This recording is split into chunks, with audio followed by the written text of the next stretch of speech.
Ayun, good morning mga ka-vlog! Nandito tayo ngayon sa Hong Kong. First time natin mag-travel sa Hong Kong. At medyo excited din. Kasi hindi naman natin alam yung pupuntahan natin dito. So ang una kong gagawin siguro magpalit ng pera. Tapos tignan natin yung ating sasakyan papunta dun sa ating pupuntahan, dun sa hotel nating tutuluyan. Yun, madaling araw tayong dumating. At unti ang tao. So, sundan na lang natin yung mga signs. Sabi dito yung arrival sa Bandaron. So makita natin kung konti ang tao. Mag-wait din siguro tayo hanggang magbukas ang mga tawag dito, mga ibang store pa dito. Maaga pa eh.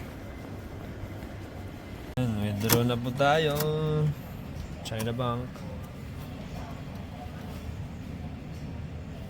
English. Then so yun, nakapag-withdraw tayo ng ating pera doon sa Bank of China. Buti naman pwede yung Globe, Gcash natin. Bili na tayo ng Octopus card. So dyan po tayo mamaya papasok. Yan guys, nakabili tayo ng Octopus ticket. Meron siyang value 170 at meron siyang laman na 128. So pupunta na tayo dito. Punta tayo sa city. So punta tayo sa ating bus doon sa A21 subway.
Ayun mga ka-vlog, nandito na tayo ngayon sa Victoria Harbor. Dito sa Avenue of Stars. Yan yung mga kanila, yung mga kamay nila. Yan. Yan yung kamay nila, tapos nakasulat dyan yung mga kanila. Tapos name, choreographer and director. Ito naman Jan Woon Yusum, director naman siya. At ito yung view. Nice. Maganda rin yung klima. Hindi siya mainit. Kaya maganda yung maglakad-lakad dito. Ispan natin to. Ikutin natin kasi ito lang naman pupunta natin dito. Itong lugar lang na to. Yan, kilala nyo ba yan?